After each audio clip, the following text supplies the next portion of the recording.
Hello, so we're now on to our second part of Minuet number 2 by Johann Sebastian Bach. So without any further delay, let's do this part. The challenge for this piece is actually the string switching. So in part 1, as a review, I told you to switch strings by letting your bow hair stick to the string and not lifting your bow. Okay? The first example was from here, from E to G. That's E string to D string rather, sorry. From E to D string. So what I did is I just let my bow stick to the string and then switch like that. Alright, so you want to practice that. And then, let's go to the first system.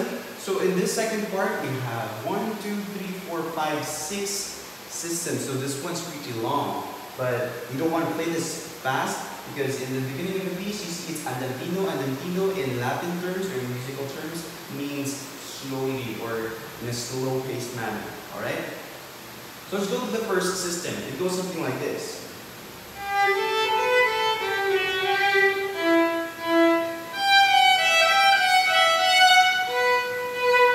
Okay, the challenge here is combining string switch, and then there's dynamics. We start from soft, that's P, and then on the third measure it goes mezzo forte, so you want to play it a little louder.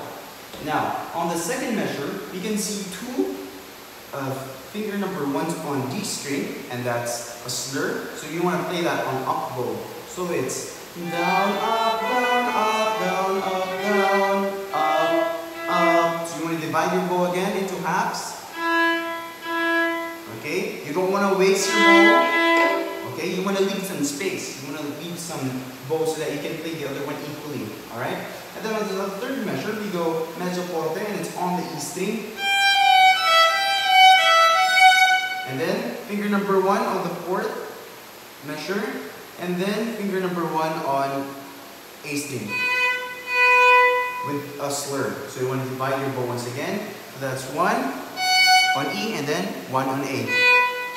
So you want to be quick in switching the strings. Before you even start to play with the bow, you want to switch your finger ahead. So dapat advance yung left hand all the time. Or hindi siya naiiwan, right? So you want to coordinate your left and right hand.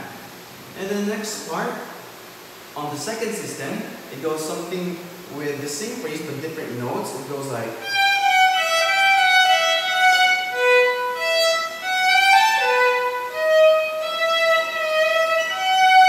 okay, so this one's a bit challenging because we see a D sharp and a triplet. So the triplet, remember, review, it's 1, 2, 3, 1, 2, 3, 1, 2, 3, 1, 2, 3. So the triplet here on the third measure goes triplet, bum, bum, bum. Now we see a D string and then there's a 1 with a line. So the 1, you want to make sure that the 1 is anchored or is stable there. You don't lift the 1 until the line ends. And the line ends around on the second beat of the last measure for second system. So here we see a D sharp. Now if your D is here, that's your regular D. On your third marker, a D sharp would be right after the third marker. So you just want to move that D string forward a bit. So that's your D, and then move it. If your marker is right here, you want to play your D sharp right after the marker. Alright? It's right after the marker. It's gonna sound something like this. And then here it says a 4, so you really need to use a 4. So after you advance your third finger, like that, you want to use your 4 right after. As in, sobrang magkadikit yan, like it's really right after it. So you don't want to put a space like that. You want to make sure that that's closed and your fourth finger is right after your D sharp. Alright? So once again, it's something like this. I'm going to play the second system. It goes something like this.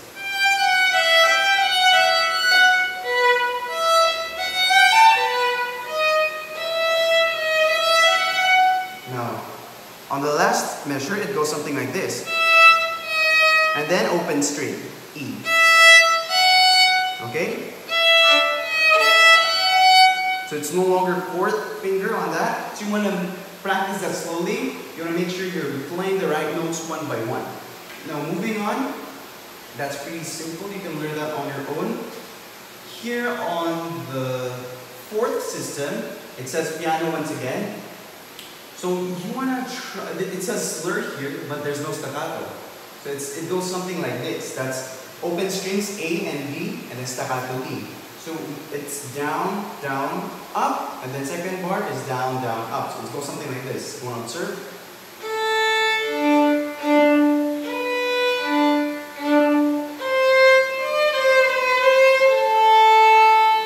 Okay, as you've noticed, I use down, I use the whole bow, and then for my up, and then lift it again for the second bar because it's down bow.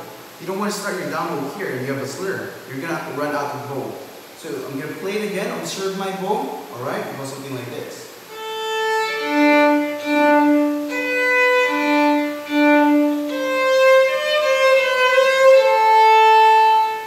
Alright? So in this part where we play I use my upper bow and not the lower bow or the middle. Because the last note is 3 counts of up string, of up bow. So you want to play it on the upper bow so that you have space for the up bow. Alright? And then it goes back to where you started from the part 1. It goes back to the same theme. So you want to play and apply the same rules and the same techniques that I taught you from part 1. But I'm just going to play it so that you'll have a reference. It goes something like this. It goes back to forte from soft. So it goes back to forte all the way to the end. It goes something like this.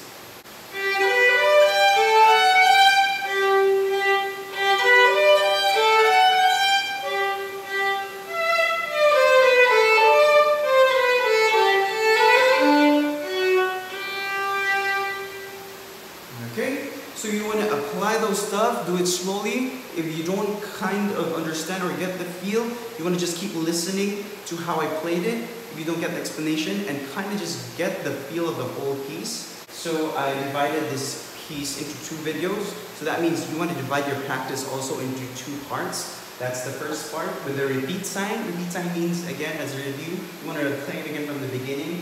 And then when you get to that end, you go to the next one. So after the repeat sign, you go to the second part, which is what I taught in this video. So there's also a repeat sign from that part. So this is a pretty long piece, so you want to play and master this every day. You want to play it slowly first until you get familiarized with the notes and how it should be done. And then you can pick up the tempo once you get used to it. So that's kind of it. Happy practicing.